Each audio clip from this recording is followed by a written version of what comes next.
Okay guys, semaglutide. Mukhang sikat na sikat to sa internet or dito sa Pilipinas. From different social medias, iba't ibang tao pinag-uusapan ito. But as an endocrinologist, ano nga ba ang masasabi namin? Ready na kayo? Let's start!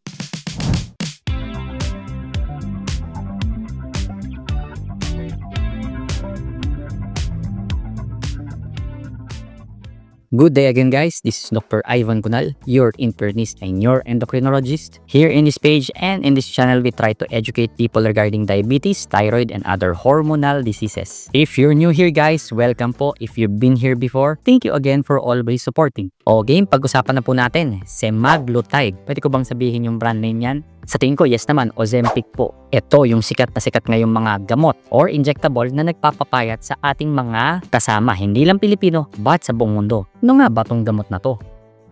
Well, for us as endocrinologists, this is initially being given as a medication para po sa diabetes. Ano yung mechanism niya? GLP-1 agonist. Isang hormone po kasi yon. Kasi kapag kumain ka, usually maraming hormones na lumalabas sa inyong katawan. Merong mga ghrelin, leptin, insulin, glucagon. Isa rin po itong GLP sa mga naproproduce. And this GLP usually have an effect of your overall appetite. Have also an effect on your insulin and glucagon, leading to your blood sugar control. Ang catch po kasi dito, yung semaglutide or yung GLP, may isang magandang side effect, weight loss. That's why most of the time, pag nakikita nyo po or tinatry nyo bumili, out of stock dyan sa mga kasama nating tindahan. Kasi as of this time, ginagamit na rin po siya ng mga ibang tao, hindi lang po sa diabetes, but as a medication para ikaw ay magpapayat.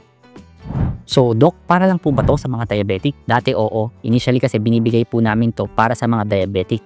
Hindi lang sa mga diabetic na overweight. Kasi usually kapag overweight din, mas gumaganda yung metabolic parameters mo. Hindi lang yung blood sugar mo, pati yung cholesterol levels mo, pati yung high blood mo. Overall, gumaganda. Kaya binibigay po namin to sa mga pasyente namin. An advantage of this one is injectable siya once a week lang po. But as the time goes on, sa Amerika na-approve na po siya as a medication for obesity. Ibig sabihin, kahit hindi po kayo diabetic, binibigay na rin po ito ng mga ibang doctors as a medication para sa weight loss. Over a year nga, bababa ang inyong weight as much as 15%.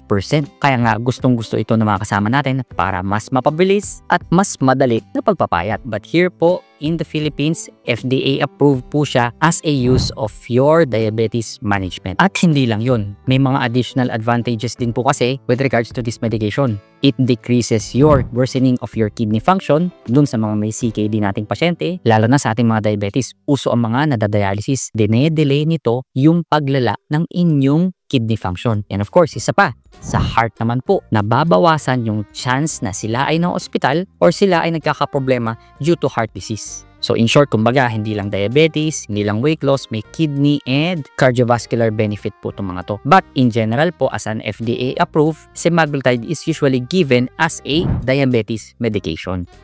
So Doc, pwede na ba ako dyan sa mga injection na yan? Siyempre, as a doctor, sasabihin ko muna, watch out for the side effects also. Ano nga ba itong mga to? Most commonly yung GI side effects. Nasusuka ka or sobrang sakit ng tiyan mo or walang ganang kumain. Etong mga to, over time, nasasanay din yung katawan mo. So over time, hopefully dapat mawawala siya. But may mga severe cases din po ng side effects ng semaglutide. Ano itong mga to? Gallbladder issues, lalo na kapag meron kang pato sa abdo, pancreatitis, and yung possible tumors sa inyong thyroid. Although based from animal studies lang siya. Ay, meron pa pala yung retinopathy. Etong mga side effects na to, ina-explain dapat ng yung doktor kasi babantayan yan habang ikaw ay nag-i-inject ng semaglutide. I for myself, marami na po akong pasyenteng na-admit dahil sa severe side effects ng kanilang pag-inject nito. Kaya dapat guys, bantayan nyo lalo na kapag nag-i-inject po kayo. Question Doc, pwede ba to sa mga type 1 o sa mga buntis po natin pasyente? As of now guys, wag po muna. Di pa siya approved, wala pa siyang robust studies, but hopefully magamit natin to lalo sa mga type 1 natin. Guys, wag muna ha.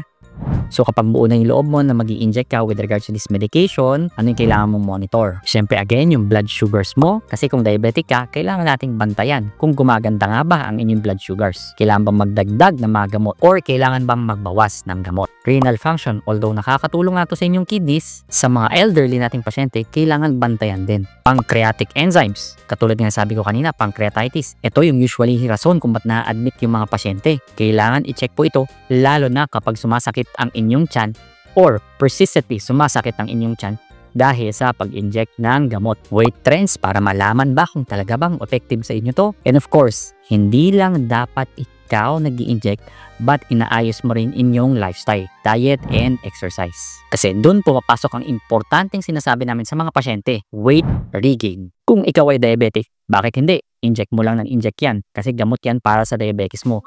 Pero kung yan ay ginagamit mo para sa weight loss at ayun, tinigil mo na nga dahil nakuha mo na yung weight na gusto mo, andun napakalaki po yung chance na bumabalik sila sa dati nilang timbang. So doon po papasok yung kailangan lifestyle mo. Dapat habang tinatake po itong gamot na to, maayos pa rin yung diet nyo and maayos pa rin yung physical activity nyo para ma-maintain nyo, para hindi po mag-weight regain ang inyong sarili. So, as an endocrinologist, here's my take. Although this medication is marketed as a diabetic medication, this is a game changer kasi nga naman nakakapagpapayat ang ating mga pasyente. Ang problem lang dahil sumikat siya as a weight loss medication, medyo out of stock tayo kung minsan sa mga panahon na to ha. Although sabi nila mas madali na daw kumuha ng mga gamot na to. Nice to know guys, hindi lang semaglutide ang available dito sa Pilipinas. Meron po tayong available din na once weekly injectable, yun yung dulaglutide. O sige na nga, sabihin ko rin yung brand nito, Trulicity po. Both these medications po, wala akong hawak no? Both these medications is being given or injected once weekly parehas. Meron naman pong everyday na ini-inject, liraglutide po siya. These medications, ganun din po, para rin po sila sa diabetes.